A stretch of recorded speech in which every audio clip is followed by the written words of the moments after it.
Hello and welcome to Unparliamentary Language, a podcast that doesn't know how you pronounce Buttigieg, Buttigieg, Buttigieg, either.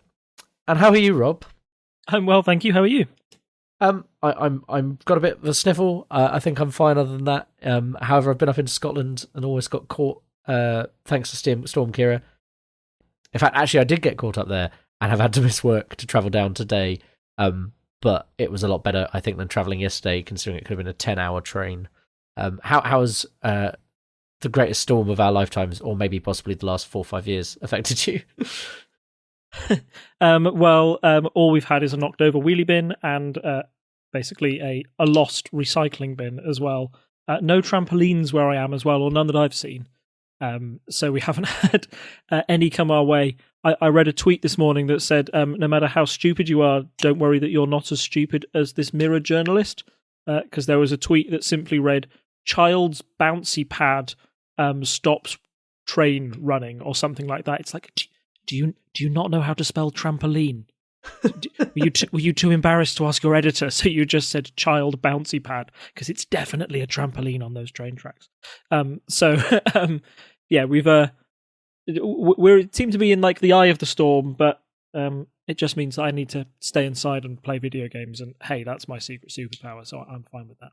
The trampoline thing is kind of impressive. I didn't realise how many trampolines were in this country until I saw them on all the train tracks via Twitter. Some of them even whacked right into a train. It's quite impressive. You'd think people who spent a lot of money on a trampoline might tie them down or something. I don't know. Turn them upside down so they don't fly away. Was another suggestion I saw, but I just didn't realise our country was so full of trampolines.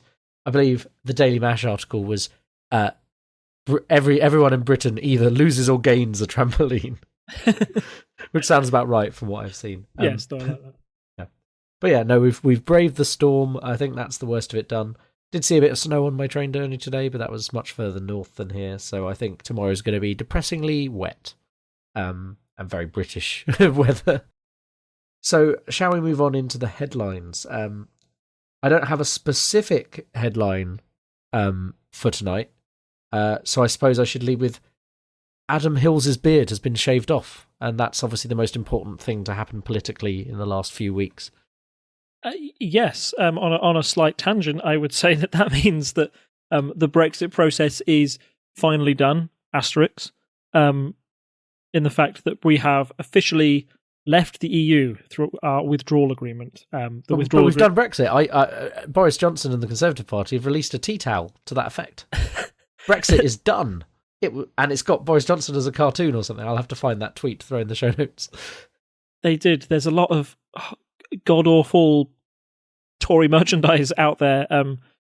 They've become masters of the shitpost. I don't know if you need to blank that out or not in post, but they've become very good at announcing terrible things and having people pay attention to them. I think that tea towel might be something just to troll the libs, lol, lol, lol. And there was a lot of that kind of, what I like to say, bad faith arguments sort of being made around that time. There are a lot of people who seem determined to celebrate Brexit, not because it was happening, but merely just because they wanted to make Remoaners suffer.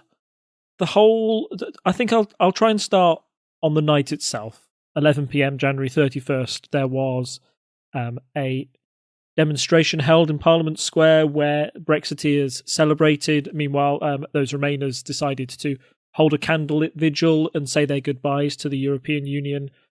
It was quite a wet and miserable night, but the turnout was still quite fair, I think. And out of that night came a load of bizarre one-on-one interviews with Brexiteers, seemingly to struggle with what exactly they'd achieved and what tangible assets they would get out of the whole process that we've been through. I don't know if you've seen any in particular. The one that stands in my mind was, I think it was somebody who was like with Janice and Glannis or something. I can't remember. It was a mother and daughter who had two rhyming names, and the interview seemed to just go on into farce after that. Have you got any Brexit night stories of your watching of the proceedings? So I was in Bath, actually, not very far from where you are. Very nice. I was sat in a hotel room having a nice weekend away, and I sat down and I went, oh, that's tonight. I heard, I think, possibly a singular firework go off, and realised I should probably go and do. I realised I should probably tune into something, and the news was kind of just a bit naff. So that's why I watched The Last Leg, and I got to see Adam Hill's rather ridiculous beard shaved off as he promised. So that was fun. And Armando Iannucci was on, and he's always funny. So that was quite a good way to see it out. Really, they had, I've forgotten his name, but they had a comedian down interviewing people at the kind of Brexit celebration party, which hilariously had no alcohol allowed, and about 400 people by the sounds of it. So it was quite small. And various people kept going up to him and like chatting with him, and were obviously quite drunk despite the lack of alcohol allowed at this event. And that is very amusing, and I'd suggest people go find that and watch that to kind of see kind of how it's kind of a damp squib, because as I think we're going to get onto, this is very much a technicality. We're now in the transition period, and we actually have to do stuff now, as opposed to just saying we've done stuff when actually we haven't done anything. Yeah, precisely. This transition period changes very little in the real world, I would say. So there's an article that was released by the BBC that I've included, and we'll include in the show notes, about 7 things that will change after January 31st and 7 things that won't. And the things that change include things such as like MEPs losing their seats. So yeah, we won't go to the European Parliament anymore. We knew that. Our passports will change colour. We get a new Brexit coin with that bizarre picture of Savage Javid looking like he's Gollum holding the One Ring. Yes, I'll find that article as well. Throw in. And yeah, he's that the fabled Brexit coin that had to be made and melted down twice before eventually it could come to the world. A lot of political clout has been put into that Brexit coin, so they seem very happy that they finally got it. We no longer will have a secretary for Brexit because that's been handled. And the one sort of tangible thing that comes at the end of the 7 points is that Germany won't extradite its citizens to the UK because it's not technically a EU country anymore. So that's like a small bite of what Brexit would mean. But still, in this year transition period, other things seem remarkably the same. So travel, driving licenses, European health insurance card stays the same. Living and working in the EU, both UK nationals and EU nationals will continue to live and work as they did. Trade continues in much the same way. There's no extra checks or balances there. So if you're wondering why there hasn't been a big change, it's merely because those decisions haven't been made yet. They need to be made in some time in the future, and the time frame that Boris Johnson has set on that is within 1 year. So the big change will be January 31st, 2021. Yeah. So, I mean, it's not yet, but still close enough that it could be a problem if we don't do all the things we have to actually do. Now, here's a trick question. So we were saying on this podcast when Theresa May was in charge that the one problem that they'd given themselves was that they triggered Article 50 too soon without sort of agreeing what exact Brexit they wanted to pursue. And that led to a lot of trouble further down the line. Now, what trouble do you think Boris Johnson has put himself in by declaring that he's going to get this all done and dusted in a year? I mean, it's pretty obvious to me. I just say that it took us 3 years to negotiate a withdrawal agreement, one that took a lot of blood, sweat, tears, 2 elections to sort out. The fact that he thinks he can push one through in 1 year, to me, seems a little farcical, to be honest. He does have some control. I mean, he has far more control than Theresa May did.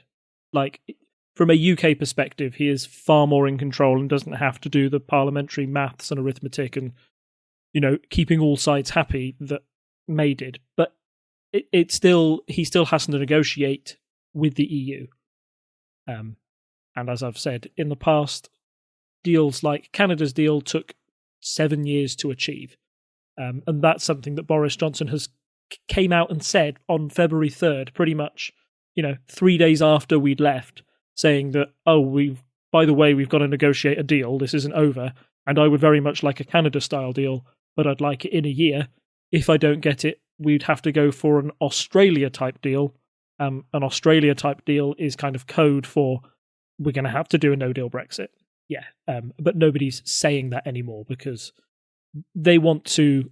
I believe the tactics from the Conservative Party here is they want to persuade the general public that the fear of a no-deal Brexit has been avoided. I think a no-deal Brexit was largely unpopular with the general public. That's why public opinion seemed to be swinging about, at the end of November when that seemed like a very real possibility. And when Boris was able to get a deal, that's when he got the Conservative Party behind him more.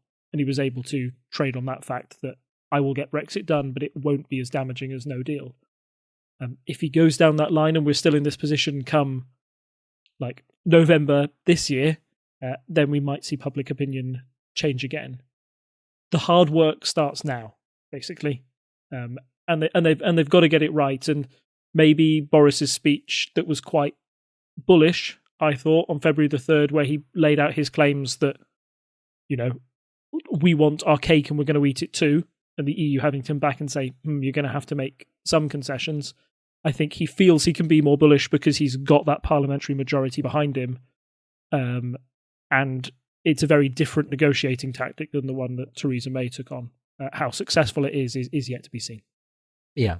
And I think there's a few kind of things to throw in, so we've kind of covered everything related to this story before we move on to our main story. So obviously a lot of places had to take down the EU flag when the night in question happened, because, either we're not in the EU or over in Brussels they did a very nice showing of red, white and blue colours over all their buildings as they took down the UK flag, showing we're no longer part of the EU, even though we're still in this transition period. But I can't remember which council it was off the top of my head. It might have been Ealing. Oh, no, it was Richmond. It was Richmond Council took down the EU flag as we left the EU, and then immediately put up the Council of Europe flag, because we're still a member of the Council of Europe. Fun fact, the Council of Europe flag is identical to the EU flag. So that's now just flying in Richmond, which is obviously quite a heavy Remain constituency, being in the middle of London. So that's one thing I think we should touch on, just to mention that there's going to be kind of stories like that coming out for I imagine a few more months before we're actually really dealing with the nitty-gritty of what's happening with these deals. And the other thing that's happened is that the banks in the EU have taken, under the English option, it used to show the Union Jack or possibly the Union Jack and the Irish flag. Now they're just showing the Irish flag, as it's the one nation, I believe, with English as its first language, that's still in the EU. So when that appears on, that might look weird to you if you're suddenly banking within the EU. I think the only other change I wanted to touch on as well was Scotland. They had a lot of flag debacles, and there was a vote in Holyrood to say that the EU flag would continue flying there. It basically went against the decision of a small council of ministers who said no, it should come down, but the Parliament voted to keep it up. And secondly, support for independence has risen seemingly on the back of us leaving the EU. A recent poll suggested that Scots would like to declare independence from the rest of Britain by a margin of 52 to 48%, because, as we all know, there are no other numbers. Yep, no more numbers in politics other than 52, 48. Or possibly, as we move on to our main story, a whole raft of numbers. Boy, yeah. They do different numbers over in the States. They do big numbers. So yeah. Big numbers, the biggest numbers, the best numbers. So yeah, moving on from our talk of Brexit to our main story tonight. This is the reason this episode was delayed by a week, because we were hoping to come to you with news of the Iowa Caucus, which is the first primary election in the Democratic primaries season, which will eventually give us our new presidential candidate from the Democratic Party, who will then be going up against President Trump in the 2020 election. And there was no result, as the TLDR here, so we couldn't do that last week. So hopefully now, Rob, we have a bit more news for people. Yeah, it's weird. Usually I'm scrambling to try and keep up with the news, to have the news sort of linger on and me sort of tap my foot and go, come on, news, let's have it. I want something to talk about, is a very odd sensation. So we can finally talk about the US presidential election, how that's going to go. I'm going to try and start with a bit of a look back at how the primaries work in general, because it's very different from our UK system and how it does. And it means that presidential elections stretch on for a long, long time. The actual election itself won't happen until November of this year. The fact that this process only seems to just be beginning now and has been years in the making before. I think we mentioned that when Trump got elected, he nearly instantly set up his own, like the Trump campaign for 2020, saying he was going to run again. Usually most presidents wait a couple of years before they do that, but the campaign has always been going with Trump. And if you feel like I do for the last 4 years, boy, does it feel like every day has been a battle and almost campaign mode. So it's almost a relief to finally have it here. So yeah, if you're okay, shall we dive deep into what the primaries are all about? Yes, definitely we should. And it's just been mentioned in the chat, actually. One of the things that's interesting here to focus on is how the front runner, the presidential candidate, is selected in the US. And it is, I haven't compared it to every country in the world, but it's definitely more democratic than the things we were discussing with the Labour Party and the Conservative Party. So I think we'll put that there as a starting point for the conversation. How it's quite an involved process, isn't it? And it involves a lot of voting in a way that even if we had like 20 people trying to be head of the Conservative Party, we wouldn't have to contend with over here. So yeah, I'll try and split it up. And like the first point is America is big, really big. In the fact that it's states, states can often have the same population as an entire country, and you've got to think of the Democratic Party or the Republican Party not being one unified brand, but 50 separate parties that have one in each state. So this is how all the parties are organised, and so this means that every state must individually agree on who they want to nominate as their presidential candidate. And they do this through one of two ways: primaries and caucuses. So I'm going to focus on primaries to start with because they're the most normal, and then we'll move on to caucuses, which is kind of the weirdest, and that's what happened that's what they use in Iowa, and that's why the situation in Iowa is particularly kind of weird and sketchy for the Democrats. So firstly, primaries are like normal election. Everyone gets a ballot and they vote in secret. You tally up all the votes, and the person who has the most votes in a district gets the delegates. Okay? Those delegates usually follow a similar structure to the Electoral College and the way that those are awarded on presidential night. So, for example, a state like California will hold far more delegates than Alaska simply because its population is far greater. However, unlike election night, so when President Trump wins Texas, he wins all the delegates in that state.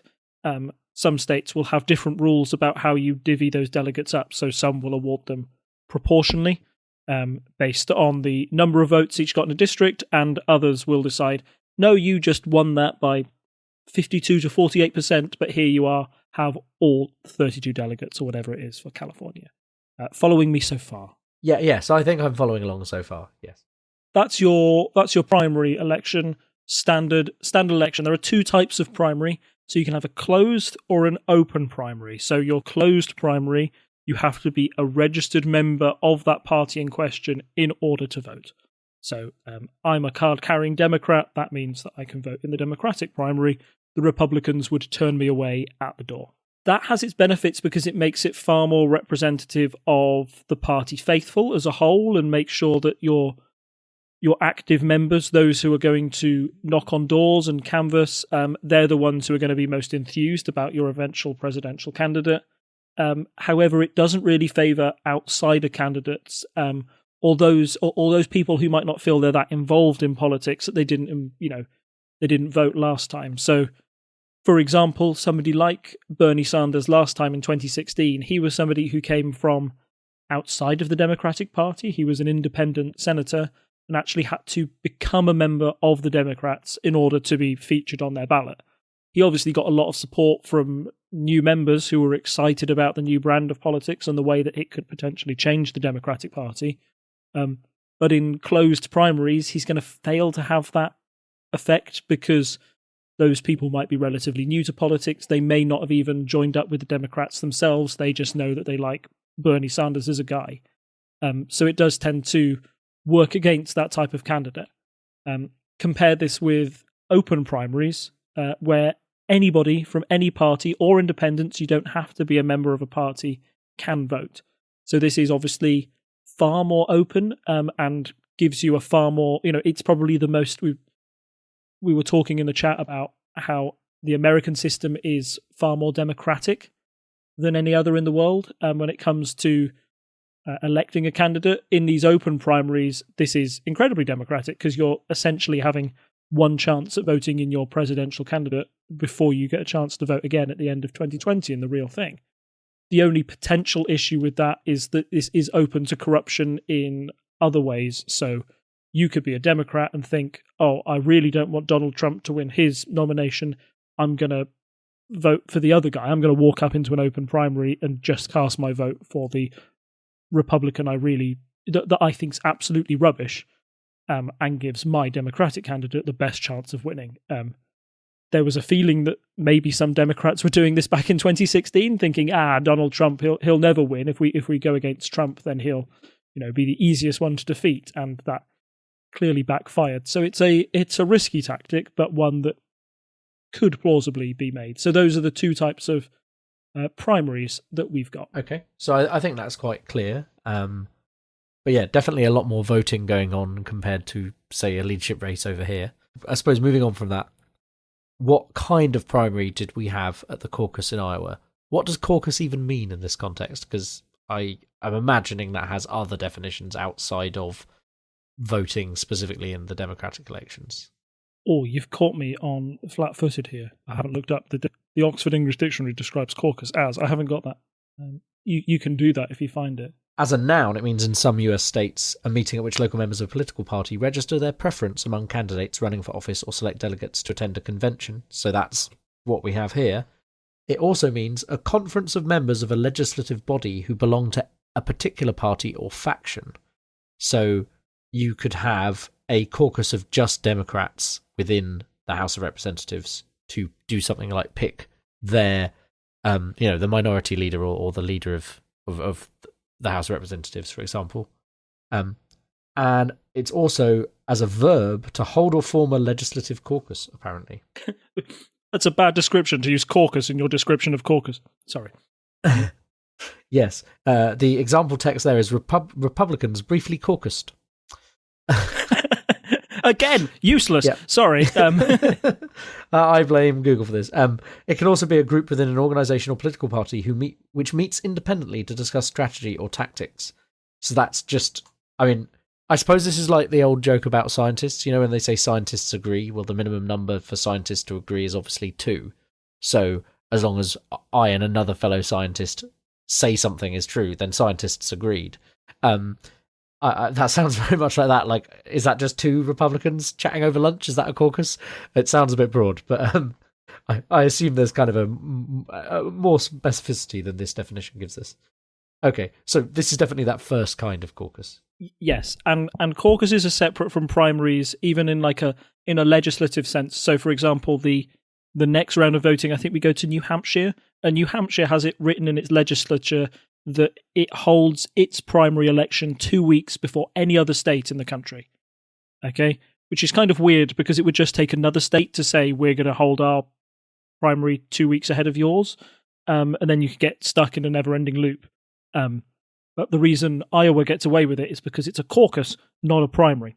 And a caucus is essentially, it's the most involved and I would argue the most old-fashioned way of getting people to decide on a presidential candidate. You have to, if you go in a caucus, first of all, you have to be kind of like a registered member of that party. Secondly, you have to physically attend a meeting, and it's not just rock up, vote, and then go and do your shopping later. It's rock up, have a big debate where you basically are given a presentation almost from candidates, or you have a bit of a discussion about who you want to vote for, and then you physically have to walk into different sections of the caucus room to say who what your preference is and who you're going to vote for. And these things can take hours. And if you walk out in the room, if you've got stuff to do, your vote won't be counted. So I think with this level of participation, you're already seeing the type of voter who's going to attend these caucuses. They are very engaged. They have a lot of time. They want to... They're your diehard fans, essentially. So that is why the results of the Iowa caucus are particularly important. Not only is it first, so it gives us a good, general idea of where the election is going, but secondly, it tells you how much enthusiasm there is amongst your core supporters. So that's how the caucus process works in general. You split people up into each side of the room and you say, right, you've got support over there, you've got support over there. Now remember, in the Democratic field at the moment, they've got a very, very wide field. I think there are about 9 candidates still standing. Let me just check my numbers. So you've got 9 different candidates. So all these people split into corners of the room, and then they decide, right, are we decided if we got a clear majority winner or have we not? Or which candidates here are unviable? So, for example, the guy with 9 votes, he might have just 2 people sitting in a corner of a room feeling very silly about themselves because everybody else is in a different corner of the room. There is then a time where people get to try and convince others in the room that say, no, come to my candidate. He's the person you want to support, or she's the person you should support. They can essentially change their vote. It's not an official, you know how we've talked about PR systems in the past where people list their preferences all in a row. You don't necessarily have to go in there with a second or third preference idea, but it might be an idea just in case you want to change your allegiance when you find out that your candidate isn't doing as well as you first thought. Yeah, that's interesting because it's there's a bit of peer pressure at play there, but also if you do go to the side that has 2 or 3 people standing in that corner, I think I'd probably, in that situation, be like, you know what, I can have more of an impact by going over to someone who's got a larger percentage. Because, 3 vote, unless I'm voting to show I absolutely believe in this person 100%, like some people do, instead of voting tactically, for example. But that's definitely a situation where I feel like I'd be swayed to vote tactically. I'd be like, I've misjudged this if this person's getting 2 votes. Yeah, precisely. And that's the weird thing when you compare this to the primaries where it's a completely secret ballot. You can be influenced by other people. And that leaves like a whole different level of politics to it. And I think we saw that politics at play in the Iowa results, and that's what made things so confusing. So in the first round, you've got sort of 2 rounds. You've got an initial alignment and a final alignment. And Wikipedia has very helpfully provided a useful graph for the Iowa caucuses, which I don't know if you see on the Wikipedia website. You've got first, you can change the first alignment vote results by county, and then the final alignment results by county. You can see the colours change for each candidate. So what happened in that first round was quite interesting. I'm going to focus on maybe sort of like the top 4 to 5 candidates because they're the ones that really matter. I think anybody from Andrew Yang down, unfortunately, really isn't involved in this race and might not play much of a part going forward. Yeah. Do we want to just run through those? Because I don't think we've touched on this really outside of maybe a bit of prediction. So we have name dropped in the opening joke, but we have Pete Buttigieg, I believe I've said correctly. Yes, I've watched several videos before making this podcast, and I believe it is Pete Buttigieg. Yeah. Yep. Yeah, because I know some people were discussing that even this weekend. People were like, "I don't know how to pronounce it." I'm like, "I'm pretty certain it's this." In my head, I've been pronouncing him Buttigieg. Yeah, which hence the joke at the start of the show. Yeah, yeah. I was like, "Why are people taking this guy seriously? He's called Butt." But hey, that's fine.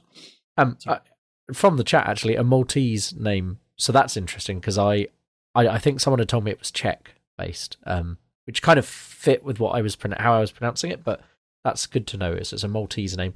Then we have Bernie Sanders, who I think everyone who's listening to this podcast is likely aware of because he was there last time up against Hillary Clinton.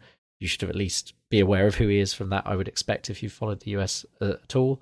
Then there's Elizabeth Warren, who is an older senator who looks very young for her age, I think is like the big thing that people keep talking about. They're like, she's done this big thing with selfies, so she's made herself appear younger partly from that, but also like if you look at Sanders, a man with white hair, he definitely looks like he's older than he is, and they're actually much closer in age than you'd expect. Then you have Joe Biden, who, as you said, previously a vice president. People know who he is. And then finally we have Amy Klobuchar, who realistically, other than her name, I know very little about, so I can't give a good summary of. And then, as you said, there was Andrew Yang, who unfortunately has not done very well here, but he was... is he a billionaire or a millionaire? I know he has a lot of money. That's kind of the thing, and he's like trying to go for a change in politics, but in a less Trumpian way. Yeah. They all tend to have a lot of money. Like, having money and being a presidential candidate usually go hand in hand. So, yeah. Not rare to find billionaires and millionaires involved in the candidates there. So, going down that list, I think it's just quickly important to reflect on the political alignment of these candidates.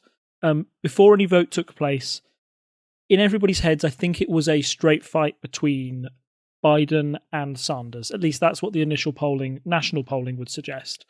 Biden had a clear lead just because he's got name recognition, which counts for a lot. He's a former vice president. He was, stood aside Barack Obama, who was a very popular president and one who, I think maybe wide knowledge is that people feel that if Barack Obama had been allowed to run for a third term, he would have defeated Trump. But the problem was last time that the candidate they chose, Hillary Clinton, was so divisive and maybe caused apathy amongst a large swathe of traditionally Democratic voters. That's what may have cost them the election.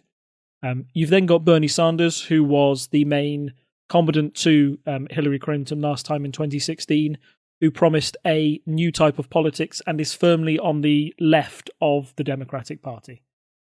There, he's the one, saying that he wants like free healthcare for all. That's one of his big platform pieces. And unlike the others, although he has a lot of money, as like I said, if you want to become a presidential candidate, you need to have a lot of money.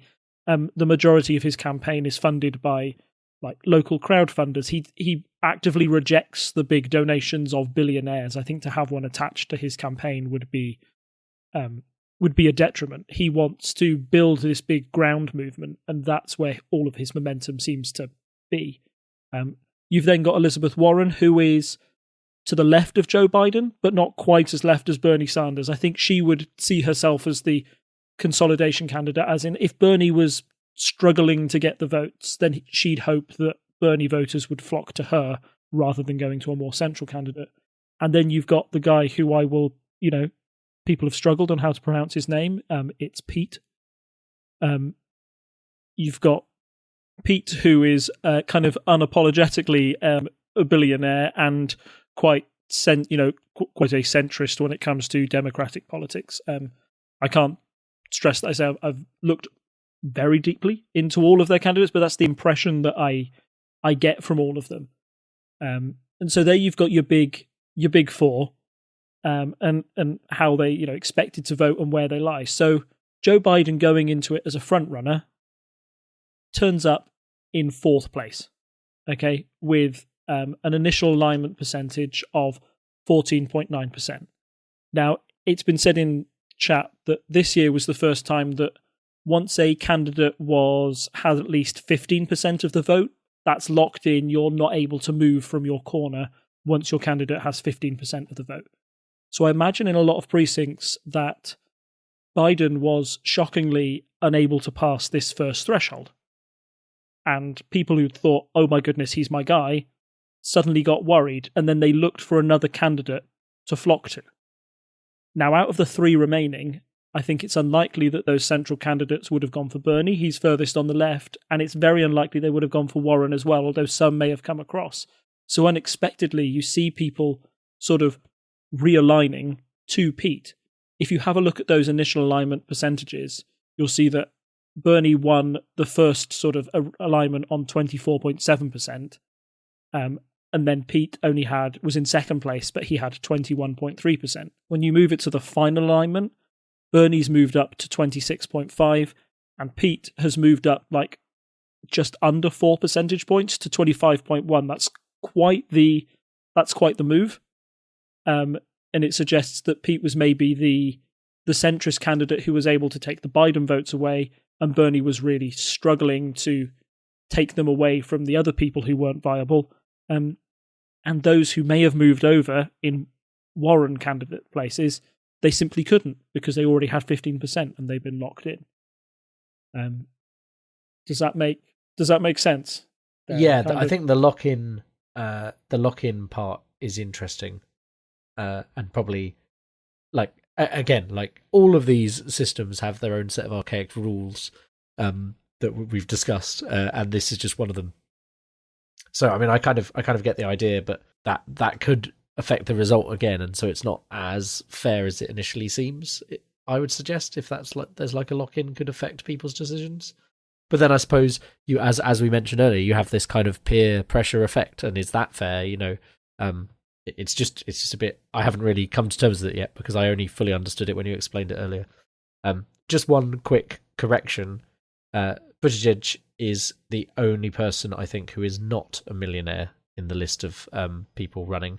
He has a net worth of around 100,000, but also has a 6-figure salary. So he's not a poor man, but he's not a millionaire unlike the others. And that's one of his lines he repeats a lot. That's really interesting. I assumed from the way he was talking, he was one of the millionaires, but it's interesting to see that he's a more modest candidate. I expect that's where he's able to garner a lot of his support.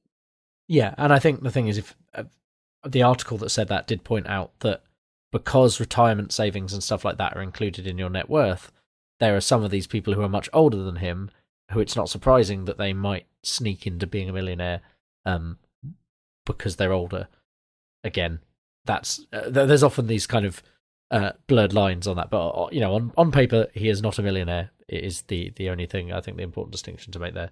And maybe that affects voters' choice. Maybe they go, "Oh, well, it'd be nice not to have a millionaire in here again, or a billionaire after they've seen what's happened in the past." Maybe that's a changing in opinions. I don't know enough about what the feeling is on the ground to really draw an opinion on that. Precisely. I think what we can know about the feeling on the ground is that it's clear that Bernie has been able to really turn supporters out this time round. I was talking earlier about how the closed primary really has a disadvantage to the outsider candidate who's not in the system. And I think last year Bernie would really have struggled at an Iowa caucus.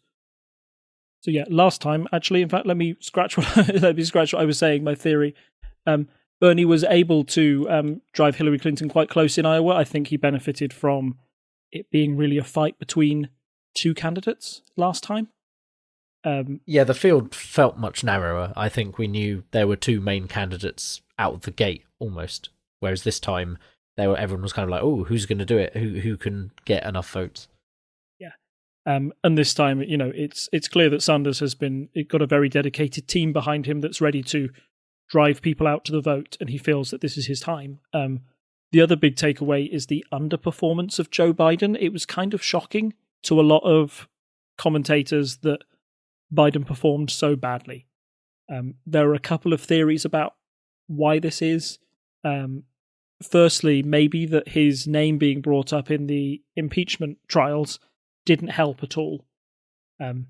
Even though they were trying to say that Trump had, used a fake scandal to acquire some leverage off the Ukrainian government, the fact that Biden's name was in those proceedings made it feel, to me at least, very like Hillary's emails all over again. So if you're going into a presidential election with somebody saying, what's the Biden's relationship in Ukraine, that's again something that your candidate has, as easy ammunition to try and fire at you. So that might be why some Democrats, edged away from him. The other reason might simply be what I like to call the Jeb Bush effect, which is in 2016, Jeb Bush was seen by many political commentators from a long way out as this guy is going to be the front runner for the Republican campaign. And his eventual performance turned into a damp squib that barely made it past the first few caucuses and primaries. I think Biden, like Jeb, might be seen as a relic of a bygone era, of a time where, politics has changed a lot since the early 2000s. And, I think it's fair to say that politics has changed a lot since 2012, the last time that Joe Biden was able to be successfully voted in as vice president. Do you really want somebody trying to bring that politics back, or do you need somebody who's going to try something new, like like Trump did and see if you can win an overall majority. That's where I think Biden loses some of his key support. And this disappointing fourth place in Iowa is one that it's only one caucus. It's bizarre to write off somebody after one, but it definitely puts him on the back foot.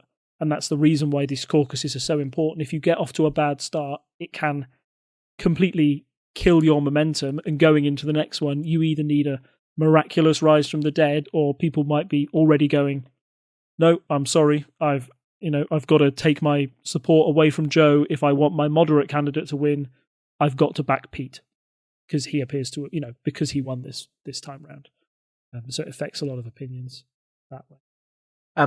One other question I suppose to throw at you is, so you're talking about getting away from like this older style of politics, maybe part of it. And so Obama very much kind of had this message of hope and things were changing. And it is there one, would you say Buttigieg is that candidate here? Or is it just that, do you think it's more the kind of middle of the road stuff? Like, does he seem significantly different in his policies enough from what you've seen? Because I know that like that's the kind of idea that Sanders is kind of what we'd say traditionally is a left Democrat, but like in the same way we had Corbyn over here being very left in a traditional way, and that didn't necessarily play out well. You could see that also as a relic of the old politics. So is there something different about what Buttigieg is doing, and also kind of the stuff Warren is saying, or are they? Would you say that's not really a distinguishing factor here, you think?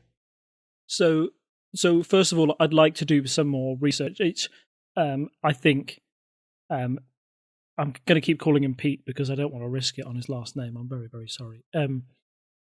I think Pete is a candidate that is the guy you want to vote for if you don't want Sanders to get in. And that sounds negative, but I think there's a few in the Democratic Party who have the same fear that the Labour Party did in the UK, where they say, look, I'd love to do some of the stuff you're saying, Bernie, but I don't think the rest of the American public are ready to come along with you. I think your policy is too radical.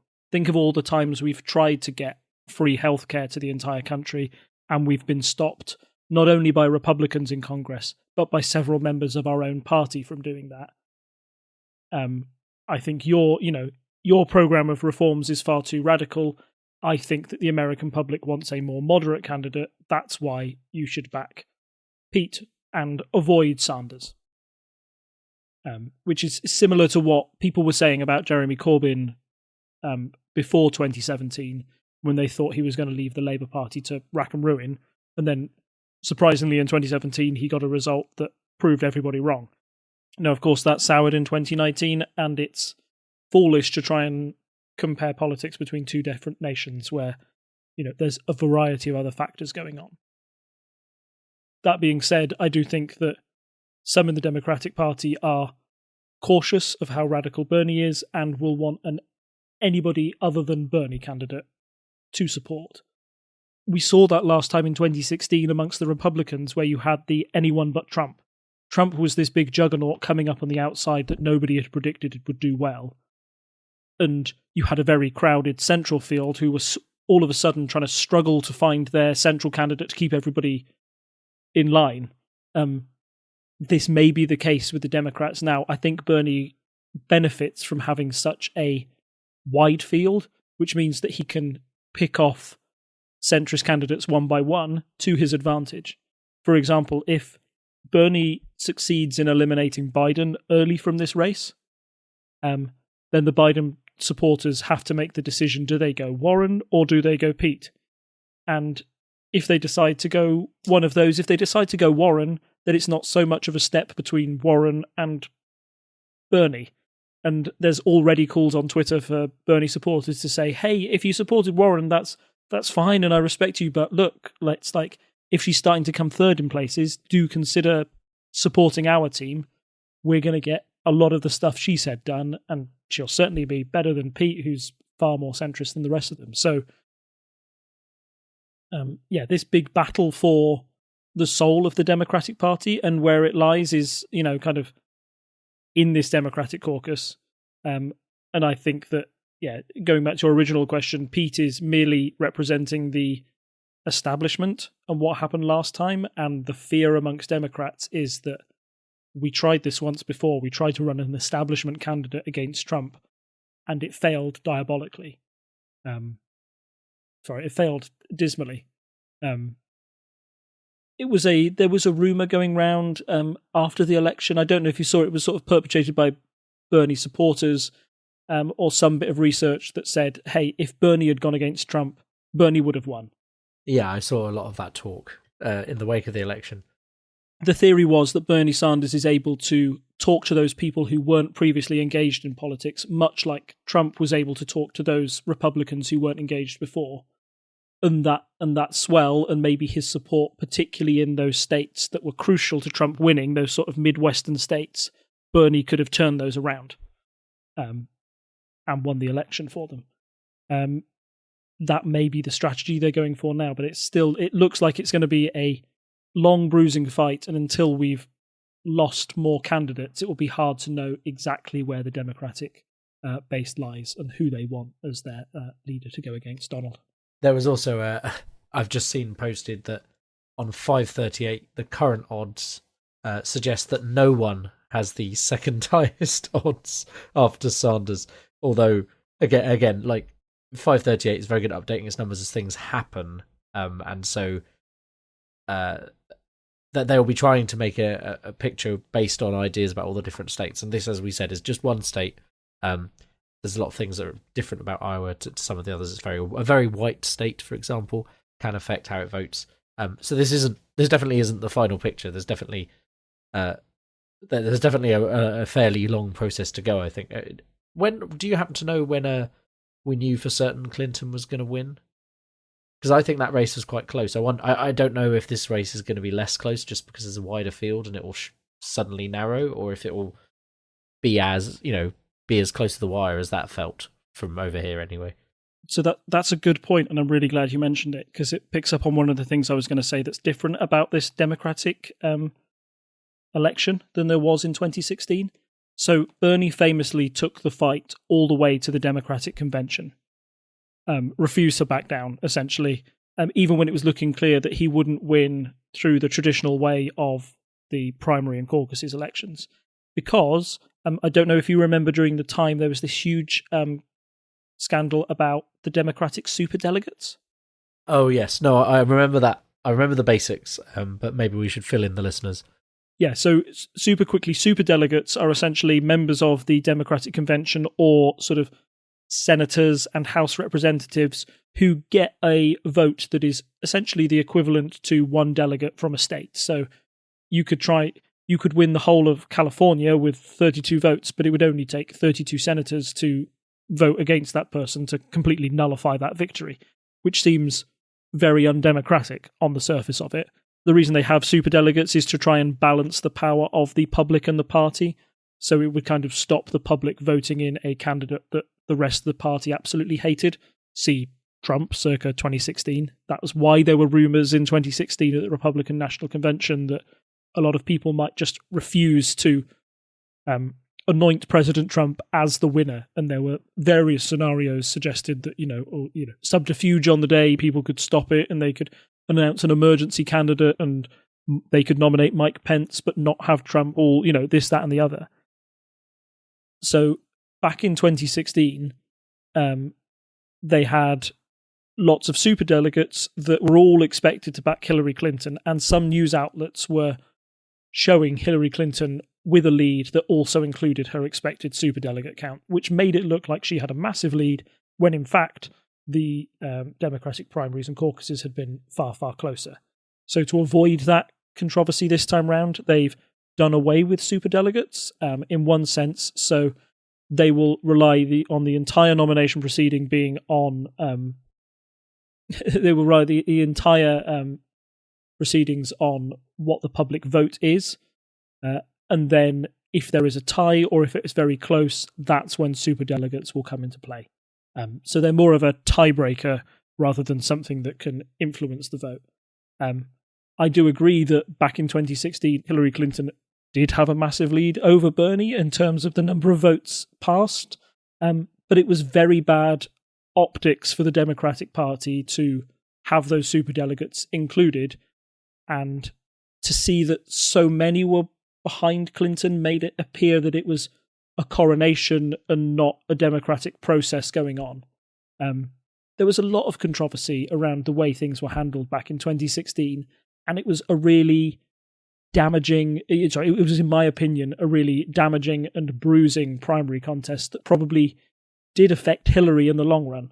Although Sanders eventually, came round and said, look, my supporters have to get behind Hillary, so much vitriol and bad faith had been created between the two parties. There were even those that, demonstrated at the Democratic National Convention that there was no way that they would support Hillary in the general election. They were Bernie or bust.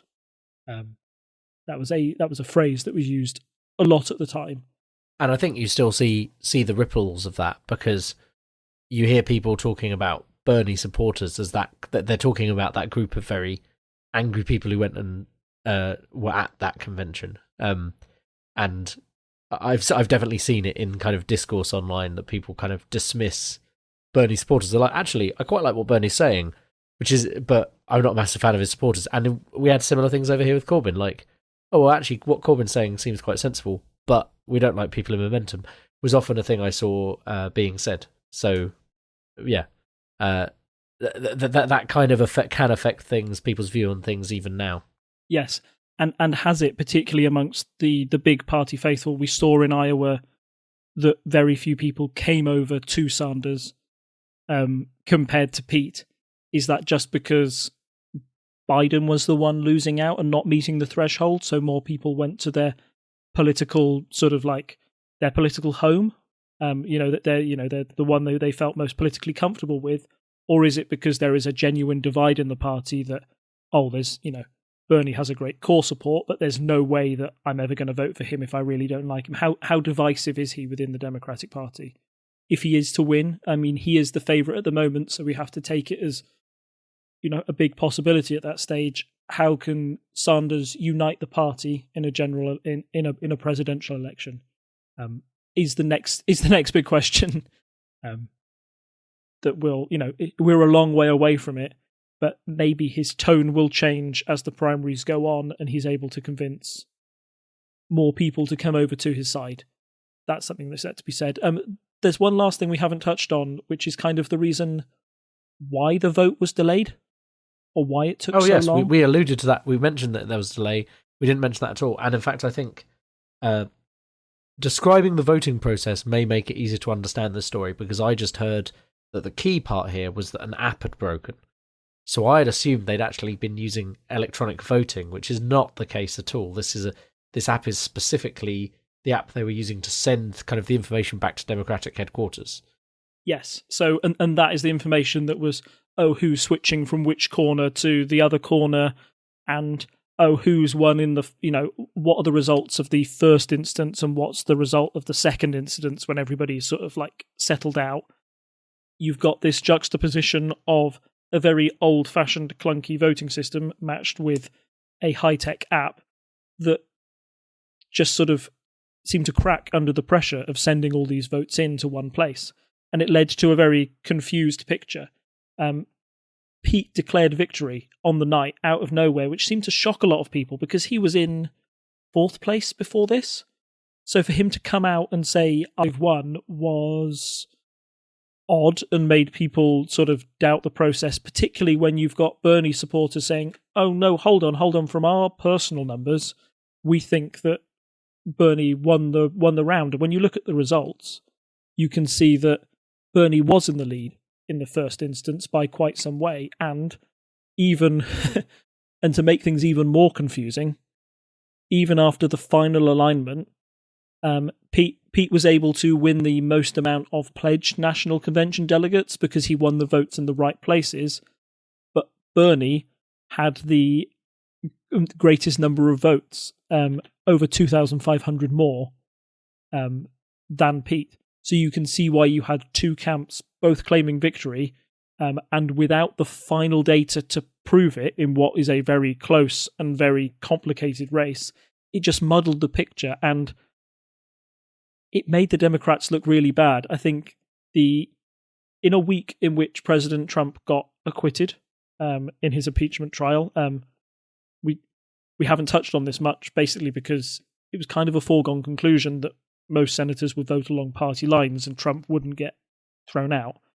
But Trump was perceived, at least by himself, to have a victory there, that he's got this impeachment trial off his back. Take this along with Democratic chaos. It led to a tweet from Trump that basically said, you think these guys can run healthcare? These guys want to run healthcare. They can't even run their own caucus in Iowa. What chance do they have? So that kind of saying it was a good day for Republicans for that very reason. So the Democrats will be nervous about the next caucuses and the next primaries and will want to make sure that they can eliminate any voting irregularity in the future to make sure that they are seen to be the Democratic, I'm saying Democratic a lot, the most sort of, not Democratic in the sense of the party, but Democratic in the sense of the spirit, that they are the ones who are listening to people's votes the most and that their procedure is watertight, particularly after 2016 and some of the allegations that came then about how the process was doing. I know Bernie supporters tended to be very adamant that their candidate had won or had been screwed over by the system in some way. This time it really is the system tries to make sure that the most the candidate with the most votes wins. And in previous years, the Democratic Party would never have even published the total amount of votes that a candidate got. They would only have published the number of state delegate equivalents.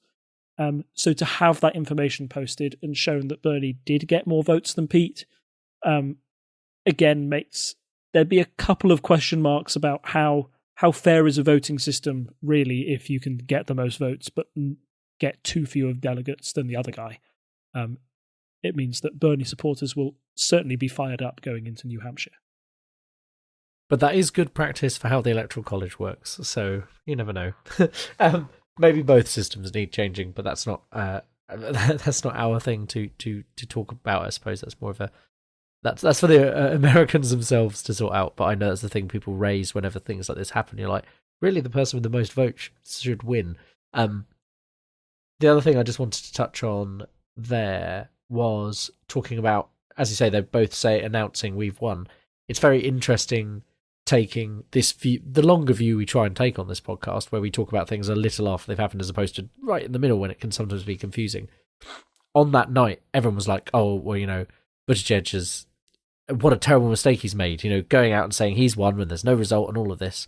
And as it turns out, I mean, on one of two metrics, he did win. So it doesn't look as silly now, but in the days, even a few days after the actual caucus happened, people were saying that he'd made a blunder. He's a young guy, doesn't know what he's doing, etc. All that kind of stuff. Turns out he was pretty close to right on that. So yeah, it's interesting how a week can, as we say, a week is a long time in politics, and it's interesting to see how that kind of plays out sometimes. Yeah, precisely. And I think Bernie was going to be a front runner in this competition all along. It was going to be interesting to see who stood against him, and I think I certainly went into this competition knowing that it wouldn't be a coronation. Last time we were shocked because we expected Hillary to run away with it, and she was fought closer than anyone expected. She still won quite convincingly when you look at the number of votes that were cast for her, but some of the states that she lost, it wasn't the plain sailing that everybody thought. I think this one is going to be a battle right until the end, and particularly with the way things were run in 2016, there is a microscope on what is happening in 2020. Nobody wants to mess this up again, so that's why in particular it was the messiest possible start in Iowa. The good thing about the Democrats have going for them now is things can only get better. As the field thins, it will start to, the picture will become clearer, and I think maybe things might get to a little smoother once we're through the first 10. The big date for everybody's calendar is Super Tuesday. Super Tuesday is on the 3rd of March. So in just about 3 weeks' time, we get the big day. It is Alabama, Arkansas, California, Colorado, Democrats abroad, Maine, Massachusetts, Minnesota, North Carolina, Oklahoma, Tennessee, Texas, Utah, Vermont, and Virginia. That is a lot. Like, when you look at that as a coloured in map of the US, it's like a third. That'll be the night that one of these candidates will hope they can run away with it. And maybe it will be, this is again conjecture, but I think Bernie lost out quite clearly in the caucus style of election because it was open for debate. Those who'd first backed a horse in Biden suddenly realised they had to change and chose another. When you've got a private ballot, when nobody's got that second preference, you're going to have to be, you're going to have to stick to that person. So when people don't have the chance of splitting or being convinced, Bernie may benefit from that as well. I don't want to sound like I'm coronating him before we've even started, but yeah, this is certainly the ball is in his court. It's his to lose at this stage. And we've talked about Bernie supporters and how they can be divisive, but on the other hand, he's definitely got a very willing fan base out there to cheer for him and cheer for him in every state. And you can compare this to the Trump candidacy of 2016. The big thing that pushed Trump over the line was that he had dedicated supporters who were willing to follow him to the end no matter what. No other Republican in that field was able to generate the amount of passion that Trump did. And I think I can say that that's firmly the same of the Democratic field when you compare them to Bernie. Bernie has the momentum behind him. Now it's just a question of if he can capitalise. So I suppose to wrap up, we're fairly early in this process, and I suppose March 3rd will give us a much better insight. We'll have a lot more data. So that's, it's probably 2 episodes away. So that can be, we can come back to that in about 2 episodes' time, I would imagine. So thanks, Rob, for joining me as always. Again, another quick note, no quick polls update. Still too close to a general election to have any meaningful polls for the UK.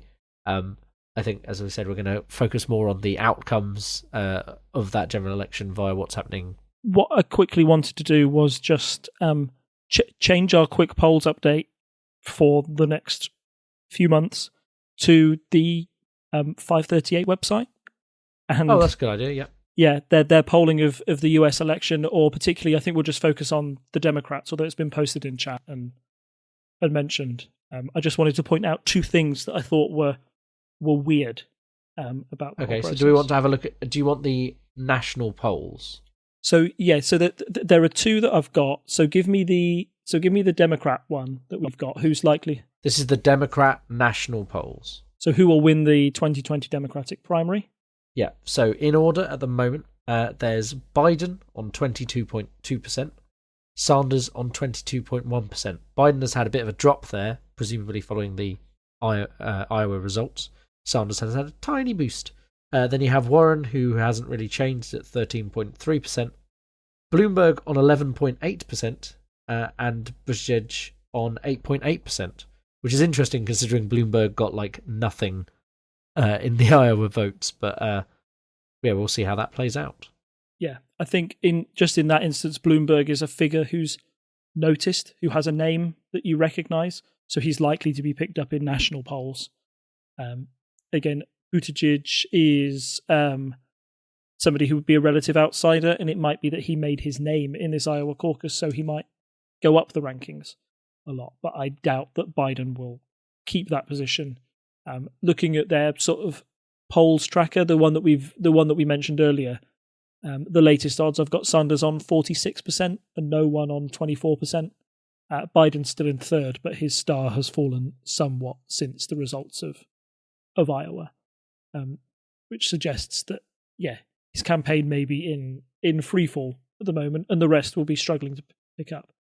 One interesting point I heard was that, so Andrew Neil, the guy on the telly who does the shouty interviews, who I also want to mention is chairman of The Spectator, which is quite a right-wing magazine, said that a senior Democratic source had said to him that if Sanders wins, it's over. We won't win this election.